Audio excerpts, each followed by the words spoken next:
Assalamualaikum warahmatullahi wabarakatuh. Salam sejahtera, Om Swastiastu, Namo Buddhaya, salam kebajikan. Kembali bersama saya Mutiara di podcast Bima Ikopin, Bincang Mahasiswa Institut Koperasi Indonesia. Gak kerasa nih, udah bagian 3 aja. Jadi kalau misalnya buat teman-teman yang belum mendengarkan podcast Bima Ikopin bagian 1 sama 2, boleh langsung dicek aja di YouTube kita di Bima Ikopin. Dan tentunya seperti biasa, acara ini didukung sepenuhnya oleh BMKM Ikopin. Dan untuk tema kali ini, karena sebentar lagi kita akan istilahnya memperingati ya Hari Koperasi Nasional. Nah sekarang untuk narasumber podcast Bima Ikopin bagian 3 ini, kita ada kedatangan nih, tamu spesial dari Duta Koperasi Jawa Barat. Untuk temanya, sebelum kita kenalan sama narasumbernya, ini ada memaknai Hari Koperasi Nasional, bangkitkan semangat. Agak berat, tapi kita bikin ringan aja ya tema ini. Di sini ada narasumbernya, ada Teh Cindy Setiawati dari Duta Koperasi Jawa Barat, tahun 2018, juara 2 putri. Boleh Teh Cindy mulai dulu? Iya, ini ada Teh Cindy. Kemudian selanjutnya ada Kang Anas ya. Kang Anas ini merupakan Duta Koperasi Jawa Barat tahun 2019, juara 1 putra. Halo Kang. Halo semuanya. Iya, sehat ya kalian di sana? Alhamdulillah sehat. Oke, sehat. Bahas-bahas nih, kira-kira kesibukan kalian sendiri di tengah pandemi ini sekarang apa sih? Dari Kang Anas dulu deh boleh. Ya kalau dari saya sendiri sih untuk kesibukan sih lebih banyak olahraga sih, lebih banyak di rumah, lebih banyak bisa bisa evaluasi diri lah, lebih banyak menggali hal-hal yang mungkin dulunya jarang tuh pegang laptop yang benar-benar seharian. Sekarang ya belajar desain, belajar ngedit. Tiap malam, tiap sore juga udah bisa olahraga, nggak kayak dulu lagi yang banyak kegiatan yang di kampus biasanya tiap sore pasti akan ada rapat, pasti akan ada pertemuan sama lembaga mana gitu. Sekarang lebih enak dan lebih bisa produktif sih. Jadi sekarang sibuknya lebih santuy kali gitu ya? Sibuk tapi tetap sehat. Gitu. Bener. Kalau Teh Cindy gimana Teh Cindy? Kalau aku banyaknya rebahan. Enggak deng. Kak Anas rajin banget sih, produktif banget olahraga. Aku ngapain ya? Gitu aja sih. Kayak aku belajar apa yang emang aku belum pahami. Terus kan kayak sekarang juga yang ngisi-ngisi webinar gitu-gitu. Malah olahraganya tetap aja jarang gitu. Kalau apapun kesibukannya, yang penting kita tetap jalanin dan juga istilahnya kita tetap harus aware ya sama kesehatan kita, karena sekarang kan walaupun udah new normal tapi bukan berarti pandemi udah hilang gitu kan, tetap harus jaga kesehatan. Oke. Teman-teman kan sekarang teman-teman udah jadi bagian dari Duta Koperasi ini ya, terus mungkin teman-teman di kampus juga ada yang udah gabung di koperasi, apalagi kalau Kak Anas kalau nggak salah merupakan ketua apa Kak? Ketua umum dari koperasi mahasiswa di UPI ya? Iya. Nah, apa sih arti koperasi sendiri buat teman-teman nih? Dari Teh Cindy boleh. Oke, kalau misalkan buat aku sendiri ya, koperasi itu benar-benar satu wadah yang memang menurut aku udah ada dari zaman dahulu banget kan kita tahu. Dan menurut aku itu tuh satu adat yang memang harus tetap dilestarikan gitu loh. Makanya kenapa aku pengen ikutan waktu itu jadi duta koperasi. Karena menurut aku, kayak aku kepo sih sebenarnya pengen belajar lebih dalam tentang koperasi itu. Karena apa ya, pertama, anggapan orang-orang kan jadul, cuman aku kaget aja gitu. Emang dari dulu sampai sekarang koperasi gitu-gitu aja, makanya kepo banget, dan aku tuh tertarik banget sama yang namanya UMKM. Karena jujur aku juga pengen kayak belajar tentang dunia bisnis, terus kayak perdagangan yang macam-macam kayak gitu. Makanya menurut aku sayang banget nih kalau misalkan asas koperasi di Indonesia terkalahkan dengan metode-metode perdagangan yang lainnya. Sedangkan menurut aku kan koperasi ini sangat menjunjung tinggi kebersamaan ya. Makanya itu selaras dengan slogan kita gitu di Indonesia, yang kekeluargaan, kemudian memikirkan kesejahteraan masyarakat juga. Makanya sayang banget kalau misalkan hilang gitu loh. Jadi aku pengen jadi bagian dari orang yang senantiasa mengembangkan dan melestarikan koperasi itu gitu loh. Oke, jadi intinya Teh Cindy pengen ikut berkontribusi lah ya untuk kembali menghidupkan koperasi di Indonesia kayak gitu. Benar banget. Oke, kalau dari Kang Ana sendiri kayak gimana, Kang? Ya, kalau dari saya sendiri ditanyakan arti koperasi, yang jelas ada dua kata, bukan dua kata sih, dua makna bagi saya, yaitu semangat untuk bikin perubahan, semangat bersama untuk bikin perubahan. Karena apa, memang yang kita tahu bahwa benar koperasi itu adalah mengurangi ketimpangan antara yang kaya dan yang miskin gitu. Jadi ketika Indonesia merupakan bangsa yang besar dengan penduduk ketiga terbanyak di dunia dan wilayah yang sangat-sangat luas dan sangat bervariatif dengan banyak pulau, dengan banyak lautnya kita gitu ya. Harusnya potensi koperasi di Indonesia adalah koperasi yang sangat maju gitu, bukan hanya koperasi-koperasi yang di luar sana. Jadi arti koperasi itu adalah semangat bersama untuk bikin perubahan, bukan hanya sekedar koperasi yang diidentikan bahwa suatu lembaga yang udahlah zaman dulu yang ketinggalan. Tapi kalau kita bisa bareng-bareng, kalau kita bisa gotong royong bersama-sama bikin perubahan, kita akan bisa menghasilkan hal-hal positif ataupun dampak-dampak positif. Yang terutama tadi kata Teh Cindy tadi, UMKM, kita bayangkan dengan berapa ratus juta penduduk kita yang di Indonesia ini pasti butuh makan, pasti butuh semuanya lah gitu, kebutuhan pokok dan kebutuhan apapun itu gitu kan. Coba koperasi-koperasi di Indonesia atau para UMKM di Indonesia itu bikin menyatukan semangat bersamanya untuk bikin perubahan, untuk bisa berkontribusi lagi untuk bangsa. Oke, jadi memang sih kalau misalnya aku lihat sendiri, sebenarnya arti dari koperasi itu berat banget gitu. Kalau misalnya kita benar-benar ngemaknai, gede banget gitu maknanya. Cuman memang mungkin entah itu penyebabnya mulai ada perubahan zaman atau seperti apa, sehingga si arti koperasi sendiri bagi setiap orang kadang-kadang sekarang udah hilang gitu. Apalagi kalau misalnya di tengah anak muda, generasi milenial, jujur ya, hanya sepersekian persen gitu yang mereka percaya bahwa koperasi ini bisa jadi solusi loh untuk perekonomian kita. Orang-orang sekarang itu udah mulai meninggalkan koperasi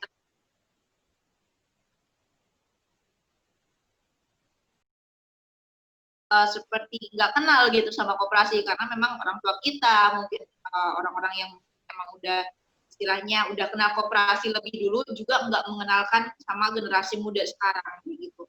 Nah, kalau misalnya melihat fenomena tersebut, menurut Kang Ana sendiri kira-kira apa sih yang harus dilakukan oleh kita pastinya ya untuk membangkitkan kembali semangat generasi muda dalam berkoperasi? Bagi saya sendiri sih kenapa terkesan mati suri, karena memang tidak memaknai secara benar-benar tahu gitu bahwa jati diri koperasi itu seperti apa. Melihat bahwa seperti sekarang Gojek, Grab, ataupun Tokopedia ataupun apapun lah e-commerce yang sekarang yang menjadi big-nya pendapatan terbesar di Indonesia itu sebenarnya itu adalah bukan prinsip koperasi, tidak seluruhnya jati diri koperasi. Tapi itu Gojek itu menyatukan para tukang ojek seluruh Jakarta bahkan seluruh Indonesia dalam perusahaannya, itu sudah semangat koperasi sebenarnya gitu. Tapi walaupun pembagiannya hanya sebatas mitra, itu yang bisa yang menjadi Gojek itu bukan koperasi gitu. Nah, bagi kita sendiri kaum milenial gitu ya, untuk mengenalkan lagi, untuk menggaungkan lagi jati diri koperasi itu sebenarnya tidak perlu dengan embel-embel koperasi bagi saya untuk mencerdaskan lah teman-teman ataupun kenapa sih ikut koperasi, kenapa sih itu harus ikut koperasi gitu. Sebenarnya nggak perlu ikut koperasi, tapi dengan semangat kita bareng-bareng untuk bikin perubahan, semangat kita bareng-bareng untuk gotong royong, kita merdeka juga dengan semangat bareng-bareng kan gitu kan. Itu adalah semangat koperasi seharusnya gitu. Nah, harusnya itu gitu yang bisa menjadikan kita kaum milenial sekarang, udahlah nggak usah pakai kata koperasinya, tapi kita maknai bahwa semangat perubahan bersama itu dengan tidak apa ya, tidak mengesampingkan jati diri koperasinya dari SHU-nya, dari simpanan pokok dan simpanan wajib, kita bisa kok mendirikan seharusnya gitu ya. Walaupun memang mungkin kendalanya di milenial sekarang sedikit lebih egois gitu, karena saya mau kaya sendirilah, saya pengen maju sendiri gitu. Coba kita maknai lagi bahwa kebersamaan, maju bersama. Kita masuk koperasi itu saya diajarkan bahwa saya bisa membantu orang lain tanpa harus mengeluarkan modal yang banyak gitu. Untuk kita bangun koperasi, sebenarnya kita sudah bantu orang lain gitu, yang menjadi anggota kita gitu. Dan itu kita sudah berbuat baik gitu. Sampai koperasi itu tetap bertahan, itu sudah sebuah kebaikan dan amal untuk kita bagi anggota-anggota koperasi. Seperti itu sih. Hilangkanlah label-label koperasi gitu. Lebih modernisasi lah untuk milenial sekarang, karena memang milenial tuh sebenarnya butuh yang instan, tapi tidak ada perusahaan, tidak ada manajemen yang instan itu untuk menjadi up langsung ke atas. Gitu Teh Muti. Oke, jadi kalau misalnya Kang Anas sendiri melihat mungkin perlu adanya wajah baru ya di koperasi gitu. Adanya suatu perubahan mungkin, entah mungkin itu dari sistem atau mungkin kita jangan dulu jauh-jauh tadi ke koperasi, tapi kita maknain dulu koperasi itu seperti apa, terus mungkin terapkan di kehidupan kita sehari-hari, barulah nanti kita tahu gitu, kita akan tertarik sendiri gitu untuk bergabung di koperasi gitu ya. Nah, Teh Cindy, kalau misalnya melihat apa yang Kang Anas tadi jelaskan, terus kemudian apa yang tadi Teh Cindy jelaskan juga, berarti sebenarnya di sini peran dari generasi muda itu sangat penting gitu kan untuk membangun suatu koperasi. Nah, Teh Cindy melihatnya gimana sih gitu peranan anak muda ini, seberapa pentingkah gitu untuk apa ya istilahnya membangun koperasi kembali, atau mungkin sekarang memberikan wajah baru terhadap koperasi yang ada di Oke, aku coba jawab ya, Teh. Kalau misalkan dari diri aku pribadi, sebenarnya dengan adanya kayak kita nih, duta koperasi aja, itu tuh udah menjadi satu wadah untuk kita bisa mempromosikan dan istilahnya membuat inovasi dan semangat baru tadi bilang untuk koperasi yang ada gitu kan, khususnya di kita nih di Jawa Barat, dalam lingkup khususnya Kota Bandung sama Kabupaten Bandung lah ya, karena memang paling banyak kan peserta di situ gitu. Nah, soalnya kenapa? Kalau misalkan kita hanya mengandalkan dinas, pertama kan memang terkadang kita generasi Z ya, kalau misalkan disuruh berkolaborasi atau mengikuti gagasan-gagasan para milenial-milenial kan terkadang kita juga merasa aduh kok kurang anak muda banget nih, kok kayaknya bener tadi kata Kang Anas bilang, kan itu tuh anak muda sekarang tuh kayak butuhnya yang instan, tapi emang bener-bener itu tuh bisa jalan gitu loh. Sedangkan kan regulasinya kalau misalkan kita mengikuti yang terdahulu tuh harus A, B, C, D, E, F, G, baru sampai Z gitu. Sedangkan anak muda zaman sekarang tuh bener-bener kayak dari A, ya udah pengen B, C, terus nyampe ke Z itu gitu loh.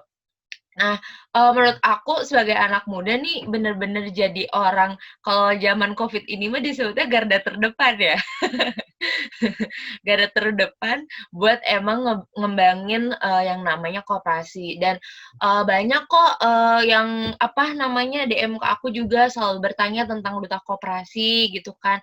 Makanya kita sebagai anak muda khususnya memang sudah berkecimpung di dunia koperasi ini, dengan adanya antusias orang lain, teman-teman remaja di luar sana yang memang apa ya sudah memiliki ketertarikan untuk koperasi ini, sayang banget kalau misalkan kita tidak apa ya menyediakan wadah lagi, kita tidak memberikan kesempatan untuk mereka misalnya ikut berkontribusi dengan cara apapun itu, walaupun memang sederhana ya, kayak misal menggunakan sosial media atau seperti apa, dengan cara kita men-share kegiatan kita dari anak-anak duta koperasi kepada halayak ramai menggunakan Instagram pun menurut aku udah branding banget buat koperasi, karena kayak oh orang-orang jadi tahu, oh koperasi teh ternyata ada gitu. Oh ternyata koperasi teh bukan kayak cuman apa pinjam uang terus nanti nabung uang gitu-gitu doang. Sampai kayak orang-orang bener-bener jujur ya aku pribadi aja kayak nggak tahu sistem UMKM tuh kayak gimana dan aku tuh nggak tahu ternyata UMKM tuh sebanyak itu dan sekeren itu gitu loh. Aku hanya tahu oh ya udah pengusaha-pengusaha elit yang punya produk ini terus kita import dari luar. Ternyata semakin aku mendalami koperasi melalui duta koperasi ini dapat ilmu juga dari Akang Teteh kayak benar-benar oh ternyata UMKM teh kayak gini gitu. Oh ternyata keren banget ya kita itu punya apa ya punya kompetisi yang memang sebanding lah dengan orang-orang di luar sana gitu. Makanya sebenarnya kita nggak takut gitu dan malah benar-benar bisa menyejahterakan juga. Makanya peranan anak muda di sini menurut aku penting banget karena pertama untuk branding tentang koperasi itu, terus kedua untuk ngasih inovasi, dan yang ketiga sebenarnya kita mengenalkan bukan hanya ilmu koperasi, tapi ilmu kekeluargaan juga dan mengurangi adanya nepotisme lah ataupun saling ego di antara satu individu dengan individu lain kayak gitu sesuai dengan asas koperasi. Oke, jadi kalau misalnya melihat sekarang adanya duta koperasi, sebenarnya kita sebagai anak muda merasa bersyukur juga ya. Artinya kan dengan begitu berarti sudah ada pedulian lah gitu dari dinas atau dari pemerintah yang mana menyediakan wadah untuk anak-anak muda mengenal gitu koperasi lebih jauh lagi. Minimal lah mengenal dulu kayak gitu kali ya Kak Anas ya. Minimal mengenal dulu, barulah nanti kita terjun langsung untuk memajukan koperasi. Gitu. Aku senang banget sumpah dengan adanya kegiatan ini, jadi bisa sharing sama teman-teman duta koperasi juga. Biasanya kan kita sharing secara langsung, tapi walaupun misalnya sekarang dilakukan secara dalam, mengenai koperasi lebih dalam lagi di Harkopnas ya tanggal 12 Juli. Oke, Kak Anas, kalau misalnya disinggung harus adanya inovasi, harus adanya perubahan di koperasi kita gitu. Kira-kira koperasi mana sih Kang yang menurut Kang Anas patut untuk kita contoh gitu, untuk kita mungkin terapkan sistemnya di koperasi Indonesia?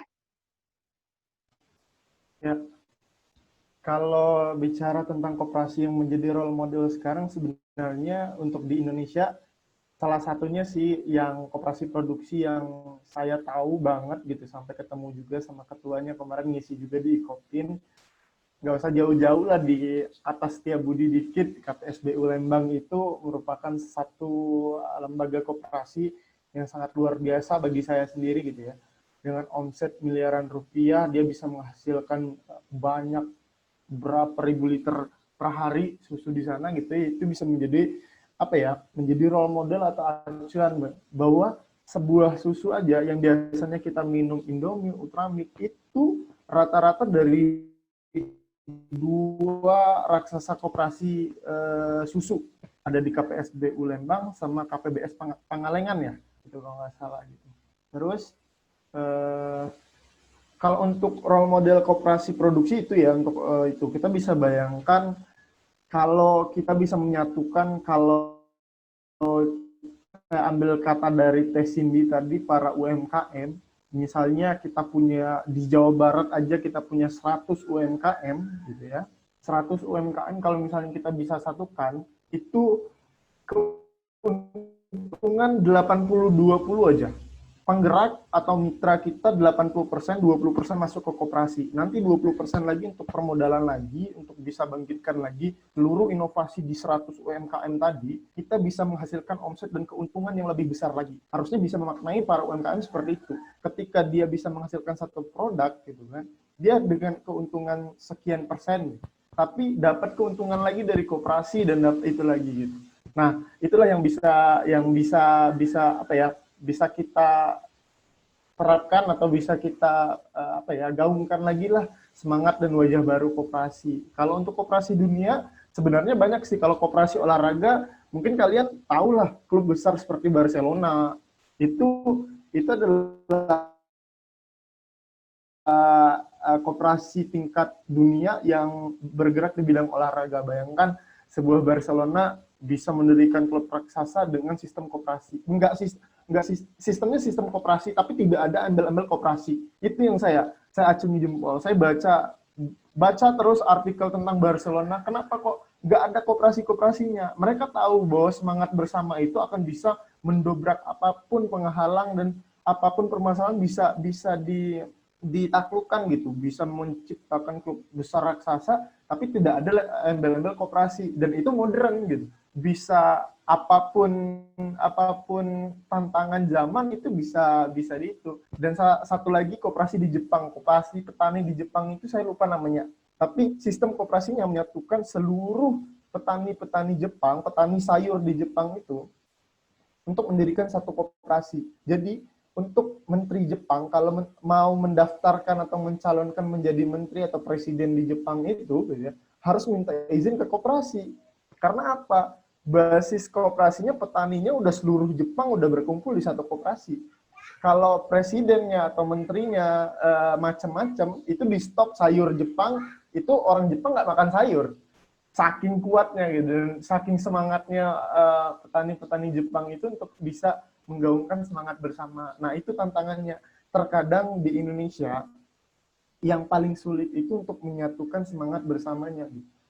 Orang visi misinya pasti bagus semua UMKM pasti pengen leading and outstanding gitu kan, tapi ketika diajak bergabung bersama, itu yang menjadi problem dan tantangan. Terkadang masih ada egois sendiri bahwa produk saya laku, produk yang lain tidak laku, tapi kan kita bisa memaknai bahwa saling membantu, saling memberikan support, saling bisa memberikan modal seperti pinjaman atau simpanan gitu yang kita bentuk melalui koperasi, dan hasilnya kita bagi lagi sesuai dengan kesepakatan antar anggota, sesuai kesepakatan antar itu yang bisa, yang menjadi tantangan. Dan untuk kita wajah-wajah baru koperasi, saya harap tidak ada permasalahan lagi lah ketika kita nanti terjun langsung benar-benar ke masyarakat setelah pembelajaran atau di kuliah kita sudah selesai, kita langsung sudah siap bekerja ataupun menjadi entrepreneur. Cobalah gaungkan semangat koperasi, walaupun tidak ada embel-embel koperasi gitu. Coba semangat bersama untuk majukan daerah Jawa Barat, Indonesia, bahkan dunia. Iya, betul sekali Kang Anas. Aku setuju sih sama pendapat Kang Anas, di mana sebenarnya ada istilah Jawa yang mengatakan alon-alon asal kelakon nih ya. Jangan dulu kita terjun ke koperasinya, kayak gitu deh. Maksudnya kita kenalin dulu nih gitu. Entah itu mulai mungkin dari jati dirinya, dari prinsipnya, karena tadi pun sekelas Barcelona aja udah, sebenarnya mereka udah pakai sistem koperasi kayak gitu kan, walaupun memang bentuknya bukan berbentuk koperasi kayak gitu kan, tapi malah di kita yang namanya koperasi, yang dia melabeli dirinya koperasi, dia malah kehilangan makna dan jati diri koperasi itu sendiri gitu, dan itu jadi PR lah untuk kita gitu sebagai tadi Teh Cindy bilang garda terdepan untuk memperkenalkan koperasi ke masyarakat kayak gitu. Nah Teh Cindy, kira-kira perlu nggak sih ada perubahan yang mungkin cukup signifikan gitu ya, entah itu mungkin dari segi sistem atau aturannya di koperasi kita, agar mungkin ada wajah baru kali ya, sehingga bisa menarik anak muda untuk lebih berminat lagi ke koperasi. Oke, kalau misalkan untuk sistem tersendiri sih, aku berharap tetap aja jangan ada perubahan. Walaupun misalkan kita membuat perubahan, bukan totally 100% perubahan, tetapi kita mungkin mempermudah sistem. Itu yang menurut aku penting. Karena banyak banget orang-orang yang memang tidak tertarik ataupun belum apa-apa terkesan kayak menolak untuk mengetahui koperasi lebih lanjut karena sistemnya yang memang katanya kuno lah, katanya ribet lah, kemudian juga banyak sekali yang menyalahgunakan sistem itu. Mungkin untuk sistem yang sudah ada hanya perlu diperbaiki dan lebih dibuat sesimpel mungkin, khususnya untuk anak muda ya. Karena aku pengen banget koperasi ini tuh bukan hanya jadi wadah untuk bapak-bapak, ibu-ibu yang memang mereka sudah punya pekerjaan, kemudian punya sampingan, ikut koperasi, tapi pengen juga nih mahasiswa tuh bisa ngehasilin uang dengan cara ikut dari koperasi ini gitu loh. Kemudian juga yang paling penting sebenarnya bukan perubahan sistem yang seperti apa, tetapi brandingnya gitu loh. Mungkin kita bisa lebih membuat branding ke masyarakat, khususnya anak muda yang mengikuti zaman, entah itu kita menggunakan sosial media, baik Instagram, ataupun kita buat website yang memang kekinian banget, mengikuti apa namanya perkembangan yang memang lagi trennya di Twitter nih, kenapa kita nggak menggaungkan si koperasi ini di Twitter gitu loh. Kemudian kita juga bener banget kata Kang Ana sama Teh Ara, kita bener-bener harus bikin yang namanya ada semangat baru. Nah, semangat baru ini mungkin kita bisa gembor-gemborkan dengan cara apa? Dengan cara kayak kita aja simple sih, bikin snapgram aja tentang koperasi, kita ngomong 15 detik nih tentang koperasi. Kayak, atau enggak kita lagi dati aja jadi duta koperasi gitu kan acara. Halo guys, kita duta koperasi lagi ada gini sih, gini nih. Terus kita nge-tag aja Instagram misal Dukop Jabar. At least orang yang nonton tuh nggak apa ya, nggak sedikit orang yang nge-tap si tagan itu terus ngeliat gitu kan. Oh ternyata ada Dukop Jabar, terus lebih mengetahui lagi. Sebenarnya dengan adanya apa namanya perlombaan duta koperasi Jawa Barat aja ini tuh udah buat branding banget, dan ini tuh benar-benar harus terus dilaksanain, dilestarikan lagi karena orang-orang kayak lebih tahu. Jadi kita tuh bawa si koperasi ini ataupun kita nge-transfer ilmu tentang koperasi ke masyarakat luas tuh nggak langsung kayak bener tadi Teh Ara bilang, langsung nih koperasi itu kayak gini-gini gitu, dicecer gitu. Enggak, tapi kita kayak berawal kayak pengenalan dulu, nih koperasi kayak gini. Dengan cara kita dikemas dengan perlombaan duta koperasi yang kayak ada catwalk-nya, ada public speaking-nya, gitu-gitu tuh kayak bikin orang-orang, oh ternyata koperasi itu asik juga ya, nambah temen iya, belajar public speaking iya. Sebenarnya hal-hal seperti itu yang memang benar-benar dibutuhin untuk koperasi di zaman sekarang. Dan kemarin juga aku sempet sih Teh, ada orang yang nanya ke aku, Vian namanya. Dia itu nanyain gimana caranya untuk pemilihan duta koperasi gitu. Dan katanya mau dikembangin gitu di Ikopin. Makanya kan beliau juga dari Ikopin kan. Makanya kayak nanya-nanya juga tentang Dukop Jabar. Dan mereka katanya mau bikin perlombaan juga tuh di kampus Ikopin. Makanya keren banget itu bisa apa ya istilahnya menggaungkan koperasi banget deh. Dan lebih memperkenalkan koperasi itu seperti apa. Gitu sih kalau dari aku Teh. PR nih buat Kang Ana sebagai juara 1 yang tahun kemarin yang masih anget nih ya buat majuin lagi duta koperasi. Karena tadi benar kata Teh Cindy, kalau misalnya duta koperasi ini menjadi salah satu wadah yang secara nggak langsung bisa mengenalkan koperasi ke masyarakat, khususnya ke generasi muda, tapi dengan cara yang lebih halus gitu ya, nggak langsung ngasih nih gini loh koperasi. Mereka jadi nggak shock culture gitu. Oke, Kang Anas, kira-kira terobosan apa sih yang pengen dikasih sama duta koperasi, khususnya untuk memajukan pasti perkoperasian di Indonesia? Ya, kalau untuk terobosannya mungkin bagus kata Teh Cindy tadi kan, mungkin dari Ikopin, mungkin dari Rektor Ikopin mau jadi sponsor utama nanti kan duta koperasi selanjutnya gitu kan. Mungkin proposalnya bisa kita kirim lah sama Pak Rektor, dititip sama Teh Mutiara gitu kan. Biar bantu-bantu kan. Institut Koperasi Indonesia merupakan suatu apa ya, institut yang bergerak benar-benar tahulah asas dan dasar koperasinya seperti apa, yang mungkin nanti mungkin dikemas dan kerjasama dengan dinas, dan timbullah wajah-wajah baru yang lebih semangat dan lebih menggaungkan lagi tentang koperasi. Kalau untuk perubahan sendiri bagi saya, untuk teman-teman selaku mungkin semua itu bisa menjadi duta koperasi sih kalau tahu tentang makna tentang koperasinya. Perubahan yang paling ingin dalam hati saya gitu ya, paling ingin saya keluarkan bahwa materi koperasi ada di kurikulum pendidikan di Indonesia, baik itu di tingkat SD, SMP, dan SMA. Nah, sebenarnya kalau kita berbicara tentang koperasi merupakan soko guru perekonomian Indonesia, wah itu udah sangat tinggi, itu bahasa kementerian dan bahasa undang-undang seperti itu kan. Tapi kita lihat di Jakarta, semua gedung yang tinggi tidak ada tentang, maksudnya ada IKISEL, masih ada koperasi 1 dan 2, tapi lebih banyak adalah korporat individual, para pemegang saham, yang kaya makin kaya, yang miskin makin miskin. Tidak ada yang namanya soko guru perekonomian Indonesia itu koperasi, yaitu korporat asing semua dan orang-orang yang kaya semua, yang punya uang di Jakarta yang bisa mendirikan gedung yang tinggi-tinggi. Bukan orang-orang yang ada di pinggiran, bukan orang-orang yang ada di sana.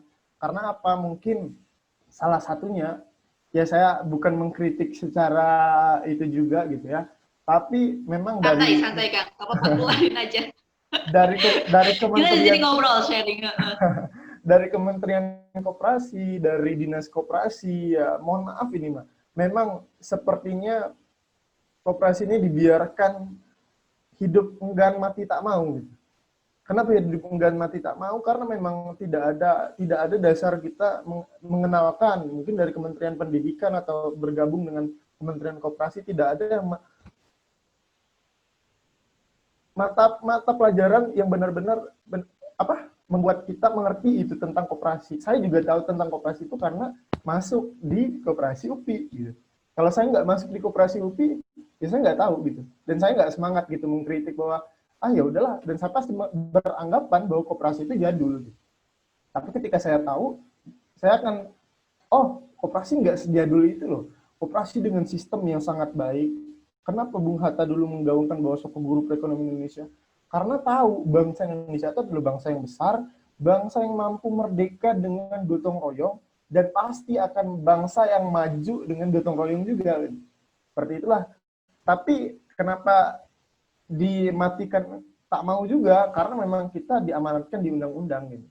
Jadi itu yang menjadi apa ya? Pengennya gitu. Cobalah Kementerian Pendidikan bisa memberikan kurikulum baik dari tingkat SD, kita diajarkan kerjasama dengan kita main kerjasama aja berarti ini kerjasama ini menghasilkan apa nih gitu daripada kita bekerja secara individual seperti itu. Terus perubahan lagi bagi saya citra koperasi sekarang harus lebih modernisasi, kembali saya bilang modern, harus lebih lebih taktis lah dalam teknisnya gitu. Jadi benar kata Teh Cindy, jangan pakai sistem lama yang ribet, yang harus menentukan untuk inovasi produk harus bertanya ke anggota. Sudahlah, yang menjadi pengurus, yang menjadi manajer dan menjadi penggerak koperasi sekarang, bergeraklah sesuai dengan zaman sekarang. Tapi berdasarkan kebutuhan lagi anggotanya gitu. Jadi jangan sampai embel-embel koperasi yang menjadikan koperasi itu nggak maju. Saya lebih baik nggak ada embel koperasi, apapun PT-nya, apapun PT perusahaan apapun, saya pengen ada perusahaan yang berbasis koperasi, tapi tidak ada nama koperasi. Apapun itu, mungkin Teh Cindy bisa menyatukan seluruh UMKM, bikin PT, satu PT, dan menghasilkan produk langsung ekspor keluar gitu kan, tapi nggak usah label koperasi Teh Cindy gitu. Nggak usah label koperasi, yang penting sistemnya koperasi. Kita bagi bareng-bareng, kita berikan modal bareng-bareng, kita inovasi bareng-bareng, dan bisa maju bareng-bareng. Nah gitu. Itu aja sih dari saya. Oke, jadi lebih baik jangan ada embel-embel koperasinya, tapi kita tidak kehilangan jati dirinya, daripada ada embel-embel koperasinya, tapi malah nggak tahu gitu, saya itu koperasi atau bukan gitu ya, kehilangan jati dirinya gitu. Oke, terakhir nih singkat aja untuk Kang Ana sama Teh Cindy, gimana sih cara kalian memaknai Harkopnas yang nanti akan datang 12 Juli nanti, dan apa sih yang pengen disampaikan teman-teman buat yang mungkin nanti bakalan mendengar tayangan kita gitu ya, melihat tayangan kita ini, sebagai pesan lah gitu, sebagai pesan dari teman-teman Duta Koperasi. Singkat aja. Dari Teh Cindy dulu boleh. Oke, untuk diri aku sendiri secara pribadi ingin memaknai Harkopnas ini, khususnya setiap tahunnya, berharap koperasi ini terus eksis di kalangan kita, di remaja, dengan bagaimanapun caranya. Salah satunya dengan kita selalu melaksanakan kegiatan perlombaan Duta Koperasi Jawa Barat ini. Aku pengen terus ada eksis, walaupun mungkin kalau tahun ini terhambat gara-gara COVID ya, dan sulit juga.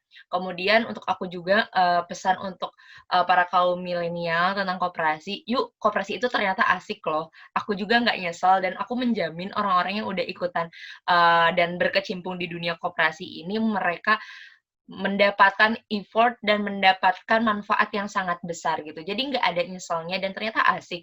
Karena apa? Orang-orang di dalam koperasinya aja sekarang itu udah asik banget. Jadi sayang kalau misalkan kalian tidak terus mendalami apa itu koperasi. Jadi, kuy, masuk ke koperasi. Thank you, Teh. Boleh Kang Anas sekarang? Kalau dari saya sendiri, saya pengen memaknai hari koperasi ini, memaknai bahwa perubahan kata yang saya bilang tadi, bahwa koperasi hidup enggan mati tak mau, jadi hidup semangat mati tak layak. Karena apa? Bahwa koperasi sekarang menjadi tantangan baru. Semoga milenial sekarang bisa memaknai perubahan koperasi secara modern. Semoga koperasi juga bisa tetap semangat untuk tetap eksis walaupun dengan jati diri koperasi gitu. Walaupun dengan nama koperasi walaupun saya tidak layak juga mengatakan bahwa seluruh nama koperasi itu jadul semua ya gitu. Tapi semoga modernisasi bisa merubah pandangan milenial dan duta koperasi merupakan wadah atau tempat untuk teman-teman selanjutnya mungkin setelah saya bisa mengobarkan semangat yang sama di tahun ke depan dan depannya lagi. Oke, berat ya, lumayan berat kita sebagai generasi muda, istilahnya mengemban amanat, terlebih koperasi ini juga sebagai ada di undang-undang juga, kemudian kementeriannya sudah jelas ada, tapi kok seperti tadi mati hidup enggan mati tak mau gitu ya, mati suri gitu. Tapi itu oke, nggak apa-apa, semuanya juga berproses. Mudah-mudahan dengan adanya duta koperasi ini menjadi awal gitu untuk anak muda bersemangat lagi dalam bergabung di koperasi kayak gitu ya. Mudah-mudahan kita semua tidak kehilangan maknanya di tanggal 12 Juli nanti sebagai awal kita sebagai generasi muda, sebagai garda terdepan juga untuk memperkenalkan koperasi ke masyarakat. Aduh, sebenarnya aku masih pengen gitu ya ngobrol panjang lebar lagi sama teman-teman, tapi ternyata memang waktunya juga sudah habis gitu. Tapi nggak apa-apa, mungkin di lain kesempatan harus sih ya, harus kita ngobrol lagi, kita sharing lagi sama teman-teman yang lain biar koperasi ini makin eksis gitu di tengah masyarakat, di tengah generasi muda. Makasih banyak ya untuk Kang Anas, untuk Teh Cindy, sangat-sangat bermanfaat banget ilmunya, pengalaman yang kalian berikan. Mudah-mudahan ini bisa menjadi gambaran juga, bisa menjadi motivasi kepada teman-teman podcast Bima Ikopi nanti yang mendengarkan, sehingga mereka lebih bersemangat lagi untuk berkoperasi. Sehat-sehat Teh Cindy, makasih banyak ya.